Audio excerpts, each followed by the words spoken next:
Assalamualaikum warahmatullahi wabarakatuh. Selamat siang. Wah, siang-siang kali ini enaknya minum yang segar-segar karena Jogja cukup panas ya. Apakah di wilayahmu turun hujan? Semoga enggak ya, karena beberapa waktu yang lalu deres-deres ya. Sekarang panas-panas, itu yang bikin beberapa kita kayaknya kurang nyaman sama tenggorokan, kemudian juga rasa nggak enak badan ya. Tetap fit ya, jangan lupa multivitaminnya. Kembali lagi di podcast kali ini yang bakalan seru di podcast Healthy Talk yang Noni nggak sendirian, pasti akan ada narasumber-narasumber yang kece banget ya, kepunyaan Rumah Sakit UII. Dan kali ini kita akan membahas satu topik yang banyak banget ditanyain gitu ya sama si Risa gitu. Risa sampai bingung nih, promil tentukan gender cewek atau cowok bisa nggak sih gitu, atau hamil pertama ya baru hamil berapa week, 3 week udah permintaannya antara suami dan istri, aku pingin yang cewek, aku pingin cowok. Apakah bisa ditentukan gendernya selama program hamil?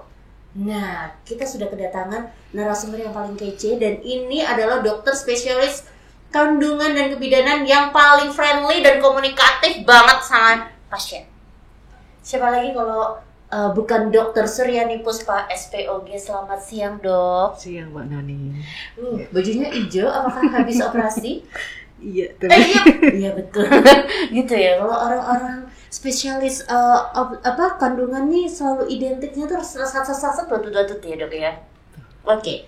Dokter udah siap untuk menyampaikan overview terkait dengan tema kita siang hari ini ya, yang pasti banyak banget ditunggu sama para follower Rumah Sakit UI ini, Dok, sama healthy people gitu. Nah, temanya adalah program hamil, tentukan gender bayi, apa bisa cewek, cowok. Katanya nanti kita akan ngebahas mitos ya, Dok ya. Iya. Nah, bagaimana nih, Dok, overview atau keterangan dari judul tema hari ini? Oke. Ya. Langsung aja ya, Mbak Nani ya. Ya, silakan, Dok. Ya, selamat siang Healthy Mom ya. Ketemu lagi ya. Ya, oke. Siang ini kita akan bahas tema kita ya tentang promil tentukan gender bayi. Apa bisa nggak ya? Gitu ya. Oke, ini soalnya sering ditanyain mau baru rencana mau hamil atau sudah punya anak ya, tadinya mungkin sudah punya cewek atau cowok, pengen yang kedua jenis kelaminnya beda gitu ya. Jadi bisa nggak sih? Nanti bantu deh. Oke. Ya tentunya ini ya suatu kebahagiaan tersendiri ya kalau udah punya lengkap ya. Jadi punya bayi laki-laki, punya bayi perempuan ya gitu. Jadi sebetulnya apa sih yang istilahnya membedakan istilahnya seseorang itu menjadi laki-laki, seseorang itu menjadi perempuan gitu ya. Oke. Nah, ternyata kalau secara kromosom, jadi ini manusia nih punya 23 pasang kromosom ya. Jadi dari nomor 1 sampai nomor 22 itu sama. Nah, yang membedakan antara laki-laki dan perempuan adalah kromosom yang paling akhir ya, nomor 23 ini. Jadi untuk yang wanita ini dia mempunyai sepasang kromosom X. Namun untuk laki-laki dia mempunyai kromosom X dan Y. Ini yang dinamakan seks kromosom. Inilah yang membedakan seseorang itu menjadi wanita ataupun seseorang itu menjadi pria.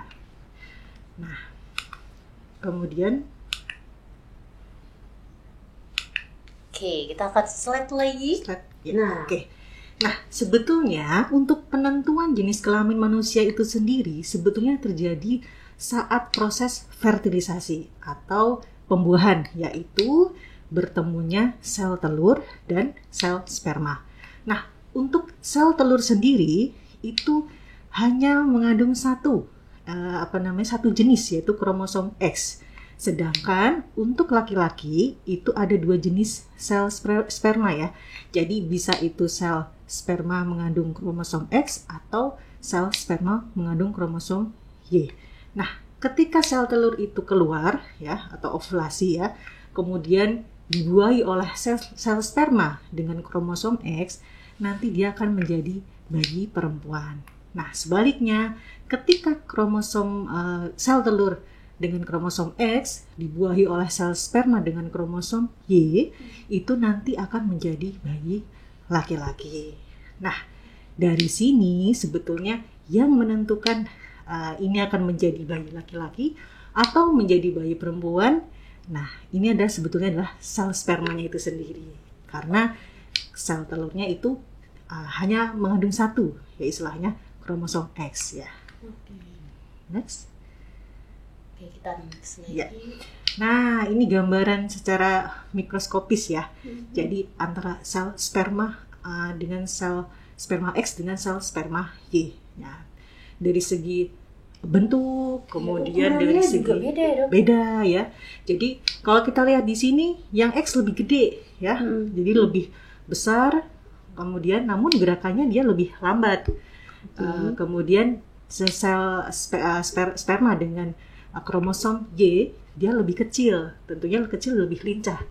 Namun secara ketahanan di saluran vagina, sel sperma dengan kromosom X dia lebih tahan ya, lebih tahan dengan suasana asam, sedangkan kromosom sel sperma dengan kromosom Y dia lebih cepat mati istilahnya seperti terbukti itu. Ya bahwa wanita itu adalah tangguh dan wanita selalu benar. Itu dilihat dari ternyata si sperma ini dengan kromosom X itu lebih tangguh gitu ya. Betul. Nah, berdasarkan karakteristik ini ya, jadi sudah pernah diteliti oleh seorang dokter spesialis oksigen ya di luar sana, Dr. Settle namanya. Jadi berdasarkan karakteristik sperma, kemudian berdasarkan suasana lingkungan saluran vagina, serviks, sehingga bisa istilahnya diupayakan istilahnya, karena bagaimana kalau jenis kelamin ya tentu kuasa di atas ya. Ya, ikhtiar manusia untuk istilahnya bisa mendapatkan anak laki-laki ataupun anak perempuan berdasarkan karakteristik dari sifat dari sel sperma ini dan dari sifat dari lingkungan saluran reproduksi. Oh, ini slide-nya ya, Dok ya. Jadi apakah memungkinkan saat kita mau akan promil begitu ya? Sebelum kita ngobrolin mitos dan fakta dari overview ini, Dok, apakah sperma ini bisa dilihat, Dok, atau gimana sih saat kita mau menentukan jenis kelamin? Cewek dulu deh, anak pertama cewek, anak pertama cowok, apa yang harus pertama kali dilakukan oleh pasangan? Oke. Nah, tadi kan sudah kita lihat ya perbedaan antara sel sperma X dan Y ya, tentu karakteristiknya, kemudian berdasarkan dengan suasana lingkungan asam basanya dari saluran reproduksi ya, vagina dan serviks. Nah, tentu yang menentukan istilahnya kapan berhubungan yang tepat. Waktu berhubungan yang tepat juga menjadi faktor faktor keberhasilan untuk si gender anak ini, Dok. Betul. Waktunya apa, Dok?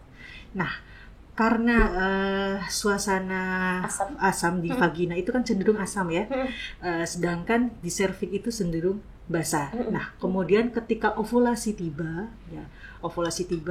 itu cenderung lebih basah ya. Jadi dan sifat daripada sel sperma dengan kromosom Y itu dia kecil, jalannya cepat tapi mudah mati istilahnya ya.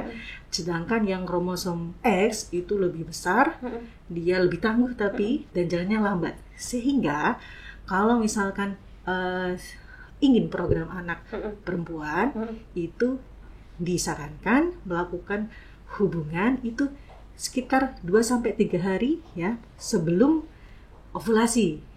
Ya. 2-3 hari sebelum ovulasi untuk cewek ya? Ya, betul. Sehingga jadi dari mulai misalkan ini siklus 28 hari begitu ya, haid sekitar 7 hari ya, jadi kan ovulasi sekitar hari ke-14 begitu ya. Jadi kisaran 2-3 hari sebelum itu terakhir dia berhubungan. Ya. Ternyata ada rumusnya ya. Berarti misalnya frekuensi Dok, siklus mensnya 28 hari, kemudian selesai di 7 hari, kemudian ideal waktu berhubungan untuk mendapatkan gender cewek itu adalah 3 hari sebelumnya? Iya, jadi kenapa sih harus 2-3 hari sebelumnya? Karena kan untuk sel sperma dengan kromosom X itu kan dia lebih tahan lama. Sedangkan yang Y itu kan cepat mati. Harapannya ketika dia berhubungan, dia istilahnya jauh dari ovulasi ya, beberapa hari sebelum ovulasi, yang Y akan tumbang dulu. Sehingga harapannya lebih banyak sel sperma dengan kromosom X yang bertahan. Sehingga itulah yang akan membuahi sel telurnya. Berarti kita harus memperhitungkan juga siklus dari menstruasinya, kemudian juga masa ovulasinya, gitu ya dok ya. Betul. Kalau si Y ini apa dok yang akan Y? Kalau Y kebalikannya ya tentunya ya, karena dia lebih lemah, betul, lebih lemah dan dia lebih bertahan di suasana basah ya, istilahnya ya. Jadi organ gerakannya cepat sehingga untuk lebih meningkatkan keberhasilan untuk mendapatkan jenis kelamin laki-laki, justru hubungan dilakukan pada saat ovulasi sampai dengan 2-3 hari setelahnya. Sehingga harapannya ketika telur itu keluar, dia gerakannya cepat sehingga lebih cepat. Ya, betul sekali. Kalau itu tadi kita pada siklus menstruasi ya, masa ovulasi gitu. Ada nggak sih dok, misalnya pernah denger nih gitu, kalau mau anak cewek atau cowok, waktunya siang atau subuh. Nah, apakah itu menentukan juga tuh dok? Waktu subuh, malam gitu? Iya, sebetulnya sih ini ya nggak terlalu signifikan ya, karena kan istilahnya ya memang yang paling sulit ditentukan adalah kan kapan ovulasi yang paling tepat ya. Betul. Tetapi kan zaman sekarang ada ya namanya kit untuk pemeriksaan. Betul, aplikasinya. Aplikasi maupun tes pack seperti tes pack kehamilan, tetapi tes ini untuk menentukan gendernya, bukan ovulasinya. Ya, namanya luteinizing hormone kit. Jadi ya alat itu untuk melihat apakah ada lonjakan hormon LH. Nah, itu sebagai prediksi kapan ya ovulasi akan terjadi gitu maksudnya. Nah, bisa dengan bantuan alat itu khususnya pada perempuan yang sulit untuk menghitung kapan ya ovulasinya. Karena kan kebanyakan kan untuk siklus menstruasi kan tidak selalu akan sama 28 hari, kadang maju mundur gitu ya. Sehingga untuk pas kapan menentukan tepatnya ovulasi terjadi agak susah ya kalau dengan hitungan kalender ya. Sehingga bisa dibantu dengan alat tersebut. Hormon test pack apa dok tadi? Luteinizing LH kit ya. Jadi seperti cara kerjanya seperti ini. Kita mau tes kehamilan ya. Jadi dengan urin, kemudian kalau hasilnya positif garis 2, itu menandakan lagi puncak, kurang lebih 24 jam setelahnya itu perkiraan ovulasinya. Jadi mudah ya dok ya. Dan ini mudah didapat di apotek yang lainnya. Baik. Jadi ada kitnya, selain ada aplikasinya, kemudian ada kit juga untuk mengukur kadar kapan sih masa subur kita yang paling optimal gitu ya. Menarik sekali ya, dan juga sudah banyak sekali yang mengantri. Aku mau menyapa dulu ya dok. Mau melihat di sini dulu. Wow, banyak sekali, dan terima kasih sekali untuk para healthy mom yang sudah berpartisipasi, dan sudah ada banyak 2 paragraf, 3 paragraf ya dok ya yang menanyakan, dan aduh ya aku kayaknya butuh bantuan agak gede gitu, bisa ya besar gitu ya. Jadi berapa banyak sih dok pasien-pasien yang datang ke dokter Puspa menginginkan gender anakku pengen ditentuin nih dari awal? Apakah itu bisa atau enggak dok? Atau gini, kadang ada kalau misalnya nih si suami ternyata mayoritas anak-anaknya atau kakak adiknya itu cowok, kemudian si istrinya, aku anak tunggal nih, anaknya cuma cewek gitu.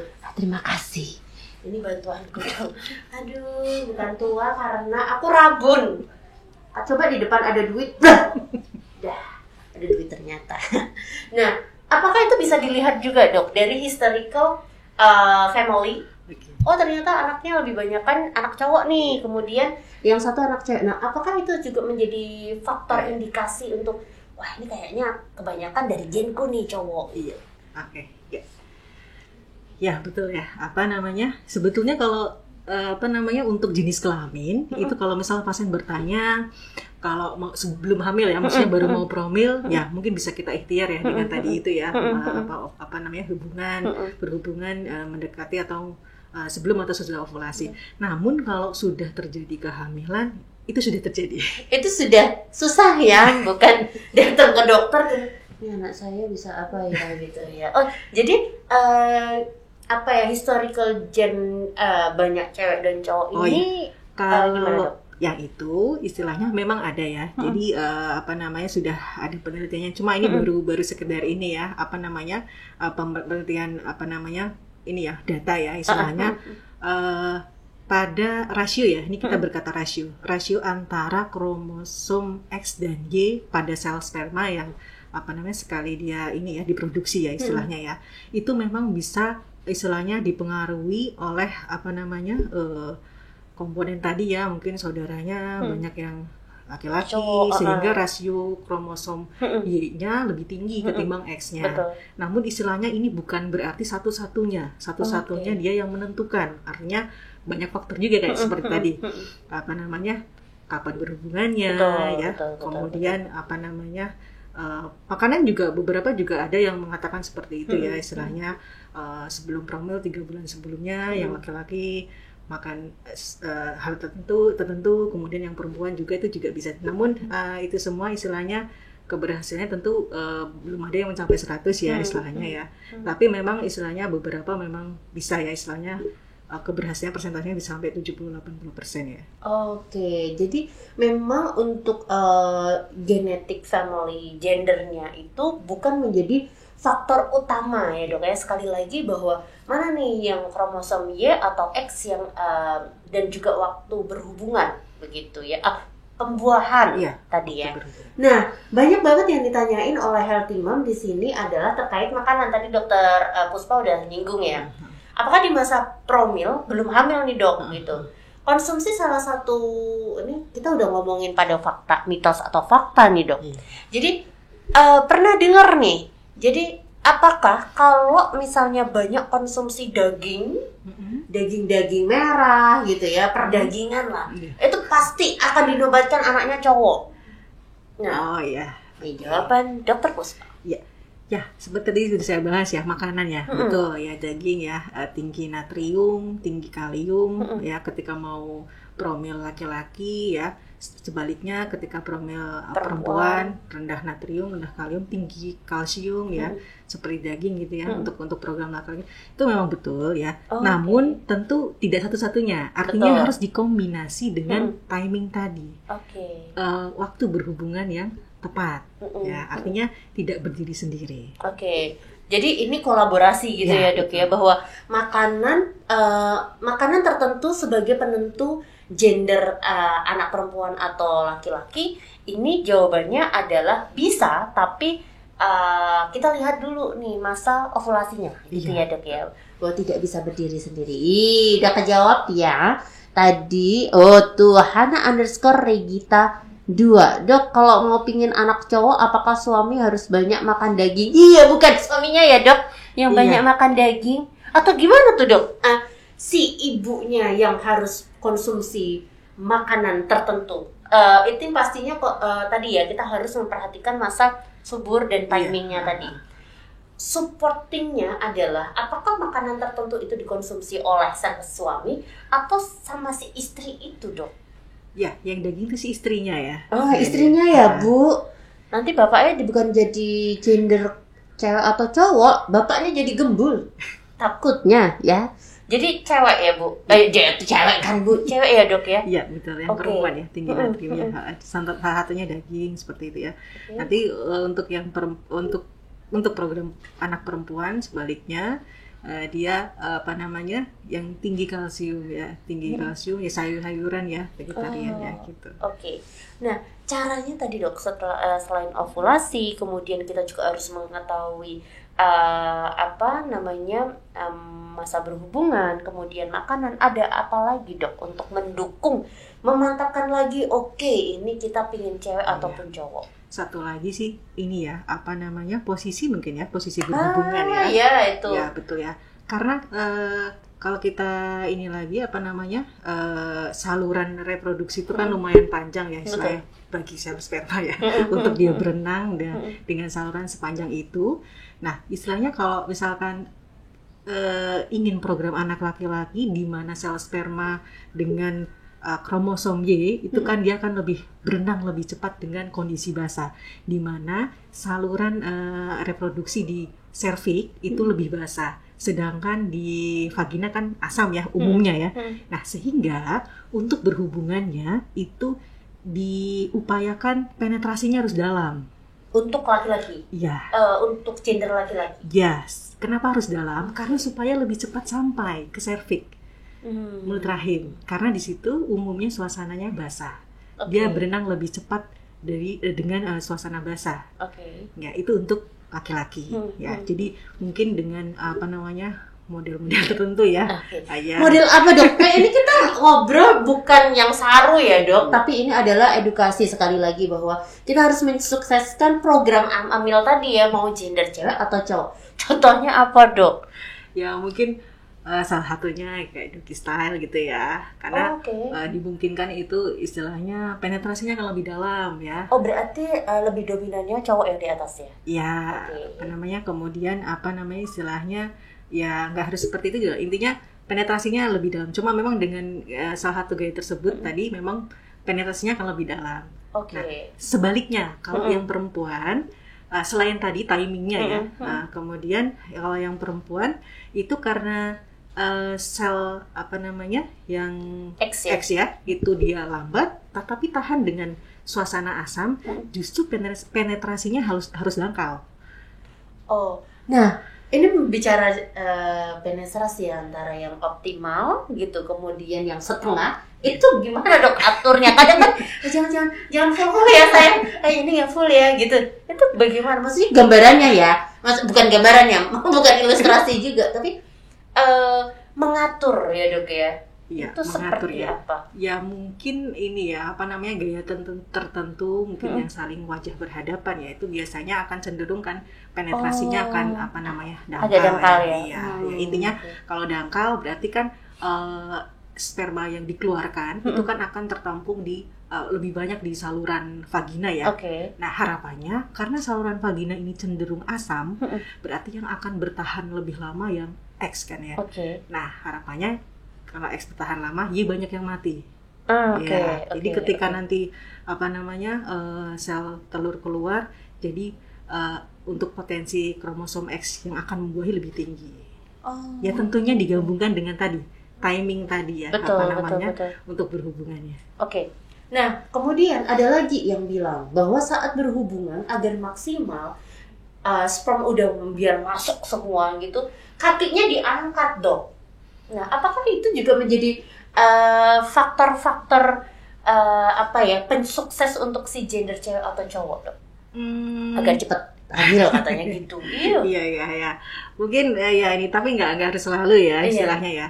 Karena secara anatomi kan serviks itu kan ada ruang di bawahnya ya. Ada rumit ya kalau ya. Ada celahan gitu ya. Ada celahan. Itu kenapa penetrasi harus dalam. Karena ketika penetrasi dalam, kemudian cairan sperma dikeluarkan ya, itu akan tertampung di situ ya. Gitu ya. Memang disarankan memang tidak buru-buru langsung berdiri ya. Betul. Artinya kalau misalkan langsung buru-buru ini berdiri, istilahnya banyak cairan yang keluar gitu ya, sehingga harus jangan terlalu buru-buru perempuan itu begitu. Ini langsung tegak gitu ya berdiri ya. Cuma nggak harus di lama-lamanya harus berdiri gitu. Pada prinsipnya bahwa setelah berhubungan jangan sampai nantinya langsung gitu ya dok mandi atau apa ya gitu. Oke, baik. Kemudian kita lanjut ke pertanyaan ya, siang dok.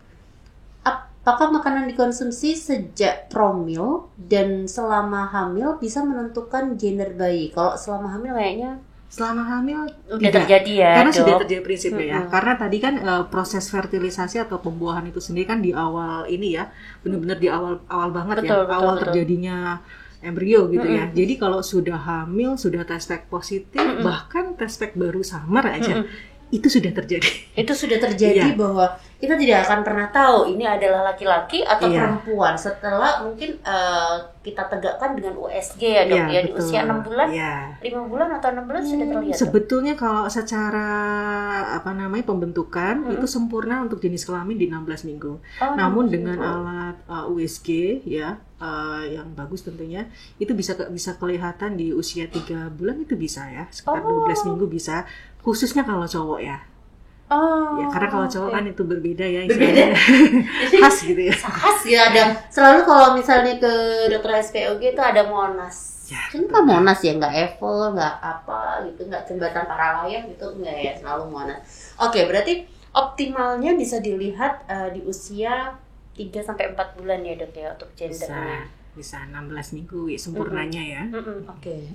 Kemudian tadi ya bahwa menjawab kalau sudah terjadi pembuahan, sudah dinyatakan hamil, ini kita tidak tahu cewek atau cowok, tapi saat program hamil lah ini yang paling penting untuk Iya. menentukan gender janin yaitu cewek atau cowok gitu ya, Dok.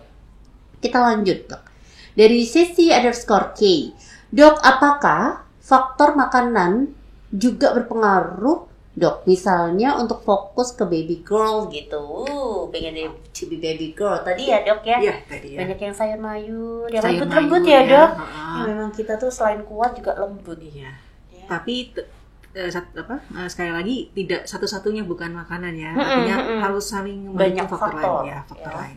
Oke, kalau misalnya, Dok, misal oke deh, pengen anak cewek gitu, tapi makanannya juga kita acak-adut. Misalnya ya sayur dimakan, ya buah dimakan, ya daging-dagingan dimakan. Apakah itu akan mempengaruhi nantinya sih kebanyakan kromosom X atau kromosom Y? Sebetulnya kalau untuk ya makanya tadi campur ya, sekali lagi ya. Artinya kalau misalkan pada wanita dengan pola makan seperti itu ya belum tentu juga istilahnya pasti oh ya kalau ini nggak bisa akan perempuan atau nggak bisa akan laki-laki, tidak juga ya, karena istilahnya faktor makanan kan memang tidak bisa berdiri sendiri. Betul. Ya, karena harus kolaborasi dengan faktor lain, sehingga kalau misalkan mungkin pola makannya kurang begitu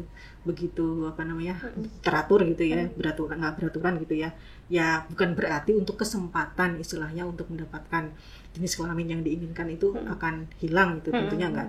Hanya saja mungkin ya kalau misalkan programnya itu istilahnya mengkombinasikan beberapa faktor itu untuk istilahnya untuk keberhasilan mendapatkan jenis kelamin yang diinginkan tentunya lebih tinggi ya istilahnya. Oke, baik. Ini sepertinya banyak kan dari makanan ya, faktor-faktor makanan yang ditanyain ya, Dok ya. Oh ya tadi udah terjawab ya, swastika_sobma tadi ya, bahwa makanan tertentu sejak promil dan selama hamil bisa menentukan gender bayi, bahwa yang bisa kita bantu, bukan kita bantu ya, iya ya kita bantu ya, Dok ya, mereferensikan untuk gendernya sesuai dengan keinginan adalah selama promil ya, Dok ya. Ya betul. Tadi yang makanan, bahwa ceweknya ya yang konsumsi makanan. Nah ini pertanyaannya menarik banget nih, Dok.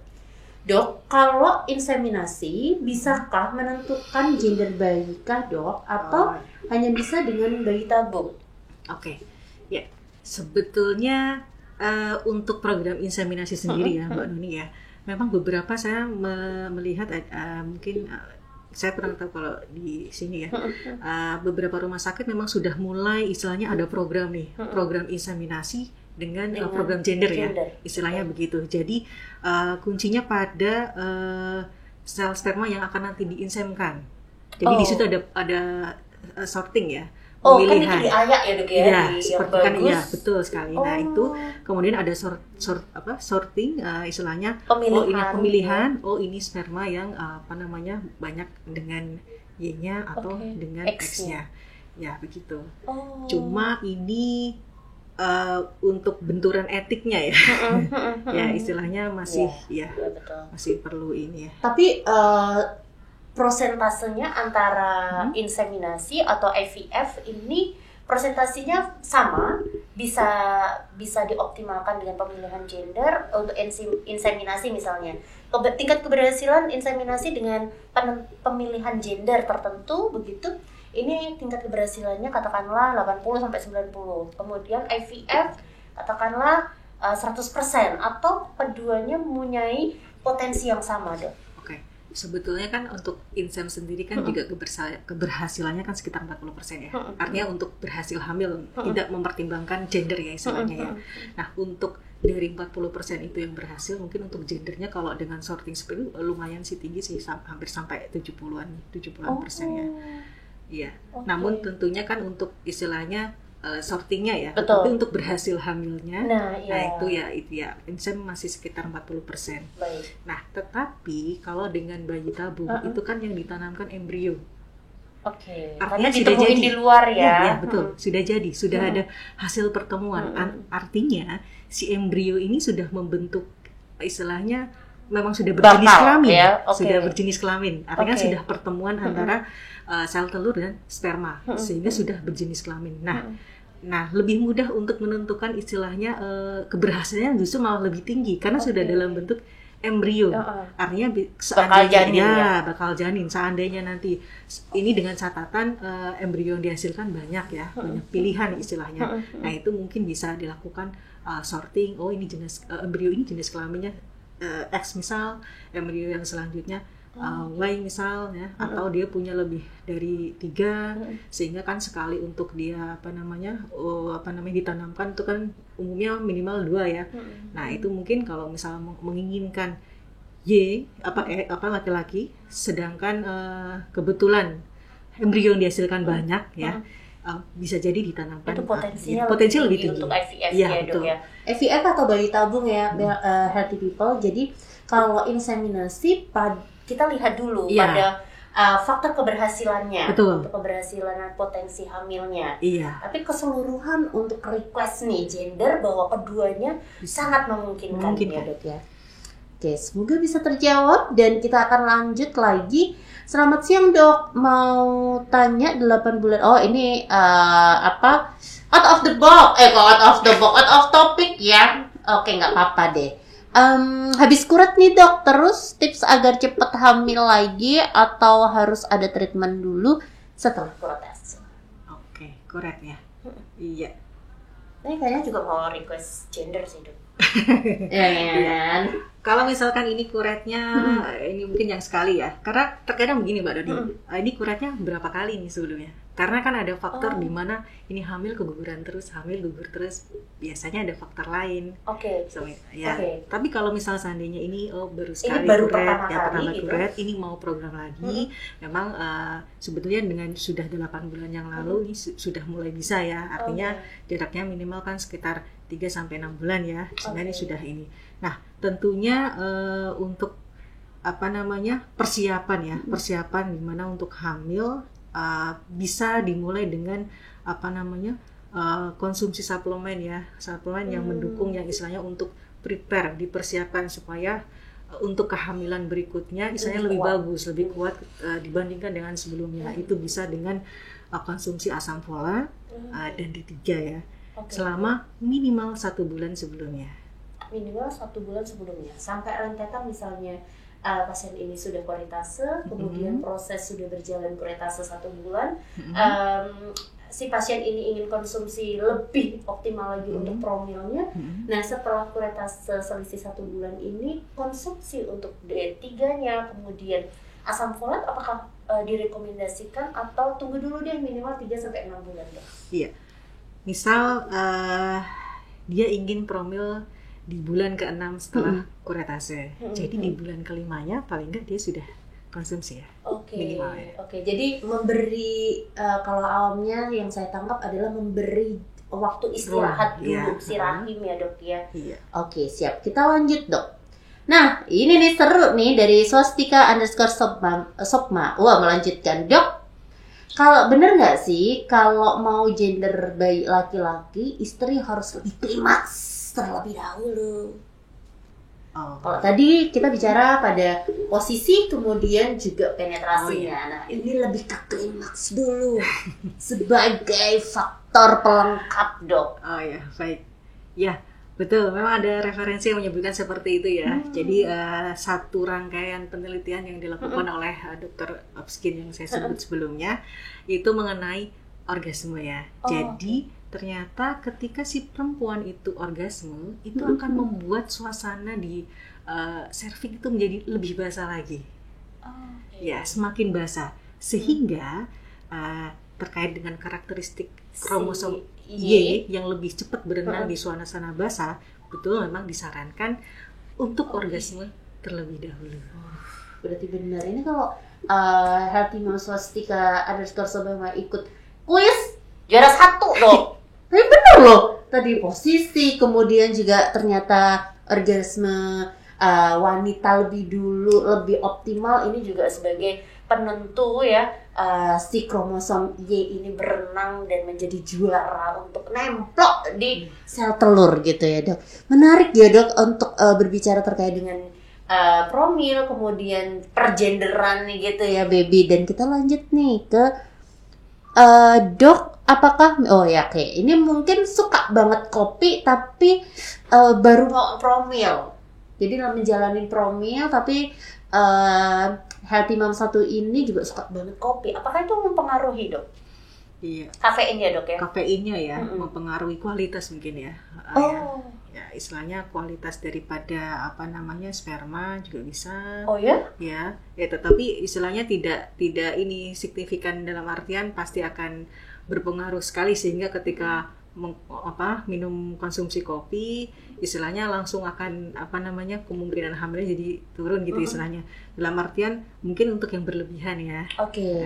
Berarti masih ada toleransi, boleh dikonsumsi asal apa, Dok? Asal tidak berlebihan dan tentunya untuk faktor yang lain istilahnya juga imbang, misal istilahnya dalam artian kayak faktor khususnya laki-laki ya ini ya. Misal merokok ya, kemudian istirahat cukup, pola hidup istilahnya olahraga dan lain-lain ya. Itu istilahnya kalau itu istilahnya di luar kopi itu istilahnya faktor lain itu aman semua, istilahnya tidak ada pemberat lainnya ya. Insya Allah sih tidak istilahnya tidak ada masalah yang signifikan ya. Berarti 1 bulan sekali aja deh gitu ya buat nikmat-nikmat gitu kali ya, Dok ya. Oke, ada batasan ukuran, Dok? Kalau misalnya kan kadang antara orang Indonesia sama orang luar negeri dalam menikmatin kopi agak beda ya. Kalau di luar negeri ada size kecil ya, morning coffee gitu. Kalau di Indonesia mah jumbo, gelas gelas blimbing, gelas apa sih yang di angkringan dreng gitu tuh. Nah, apakah ada batasan ukuran juga, Dok? Sebenarnya kan untuk aman kita mengonsumsi kafein itu kan 140 mg per hari ya. Cuma masalahnya kita menakar yang kita buat itu seberapa. itu kadang takarannya adalah cangkir, salahnya kan itu cangkir atau gelas gitu. Nah, untuk ibu-ibu kita bilangnya ya karena kopi ini kan sebagai tradisi Indonesia gitu ya. Siapapun pasti beberapa suka kopi gitu. Dan toleransinya adalah batasan dari frekuensi minumnya dan juga ukurannya ya. Mungkin amannya kalau sehari sudah ya 1 ya. Sudah kadang kan ada yang sehari kopi sampai 2 sampai 3. Iya, udah kayak macam sikat gigi aja, Dok. Nongkrong kopi. Kalau enggak ini asem. Tapi berarti kita harus mengubah mindset ya, Dok. Saat kita hamil, fokus utamanya itu atau program hamil fokus utamanya adalah kesehatan kita dan juga janin paling utama ya. Oke, kita dapat salam, Dok, dari Filvi Daf FT ya. Masya Allah, Dr. Puspa. Kita akan bikin fans club namanya VP RSUI. Bukan. Puspa Fans Club. Per hari ini. Ya. Nanti Risa bisa nemuin Risa untuk kita bentuk fans clubnya Dr. Puspa. Oke. Ini ada lagi, Dok, pertanyaan, masih ada banyak waktu. Dr. Puspa, benar nggak sih ya kalau istri banyak makan sayur dan suami banyak makan daging dan sebaliknya bisa menentukan jenis kelamin yang dimau. Ini kita bicara tadi ya sesi Iya, pertama ya. Nah, gimana tuh dok jawabnya? Oh ya, ya masalah makanan ya. Masalah makanan mungkin lagi. nambahin ya.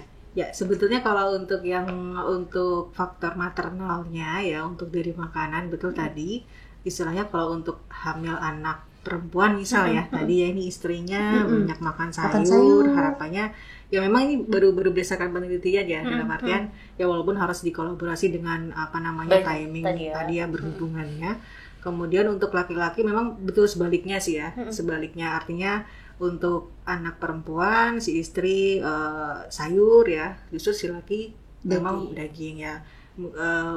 Istilahnya ini dilakukan 3 bulan, paling nggak 3 bulan sebelumnya. Nah, istilahnya harapannya mungkin untuk suami mempengaruhi rasio ya. Oke. Rasio kromosom. Oke, siap. Wah, ini yang luar biasa gegap gempita adalah Healthy Mom dari Hana_Regita 2. Dok, kalau habis operasi sesar apakah boleh langsung promil atau harus menunggu berapa bulan? Wow, ini luar biasa. Ini wanita tangguh tangguhnya. Langsung. Mbak Hana ya, baik. Iya. Ya, untuk sesar sendiri ya ini ya. Sebetulnya untuk amannya, karena kan memang kan ini berbeda ya. Kalau sesar itu kan ada irisan. Betul. Iris lapis demi lapis ya, terutama di bagian rahimnya ya. Jadi dia butuh waktu isinya, walaupun secara ini penyembuhan optimal bisa sampai sekitar 3-6 bulan gitu ya, untuk jahitannya. Namun untuk amannya ketika hamil lagi, karena mengingat kalau hamil itu rahim kan jadi melar. Betul. Jadi minimal nih ya, sekitar 18 bulan dihitung dari Healthy Mom SC ya, sampai nanti HPHT hamil selanjutnya. Minimal 8 bulan. 18. 18. Iya. 18 bulan. Umumnya biasanya untuk mempermudah kita edukasinya 2 tahun gitu ya. Tapi sebetulnya minimal 18 bulan. Itu batas minimal untuk kesehatan si rahim itu sendiri dan juga beberapa faktor risiko yang nanti akan ditimbulkan ya dok ya.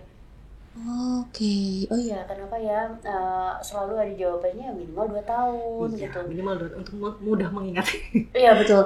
Nah, Healthy Mom Hana ya tunggu ya minimal banget dah 18 bulan. Oh juga adiknya kakaknya udah 18 bulan kan udah disuruh-suruh bisa. Inilah resepnya untuk mendapatkan janin laki-laki ataupun perempuan. Jadi semuanya bisa gitu ya. Tapi ini adalah jalan kita yang menentukan, juga kembali ke Allah Subhanahu Wa Taala.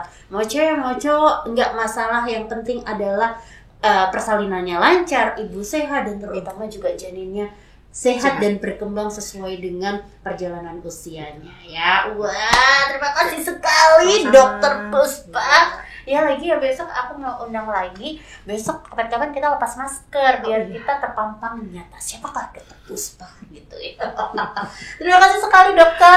Dan nanti aku mau tanya-tanya deh resep-resep untuk yang lain-lain ya dok ya, untuk kesehatan reproduksi wanita. Oke. Terima kasih sekali Healthy Mom dan juga Healthy People yang sudah bergabung dalam podcastnya Healthy sih, Health-nya Rumah Sakit UII. Dan tetap kita nantikan untuk kamu follow di Instagram rumahsakit.uii, dan ada berita gembira. Rumah Sakit UII akan segera hadir melayani BPJS Kesehatan. Jadi membuka lebih luas bagi healthy parents ataupun healthy people yang akan melakukan pemeriksaan begitu kandungan maupun pemeriksaan yang lain.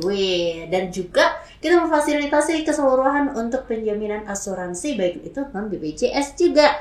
Lengkap ya semuanya, dan semoga menjawab seluruh pertanyaan healthy people. Dan kita undur diri ya, Risa, Nani, dan juga Dr. Puspa akan mengundurkan diri dulu. Sampai jumpa di podcast-podcast selanjutnya dengan tema yang lebih menarik lagi. Wassalamualaikum warahmatullahi wabarakatuh. Bye.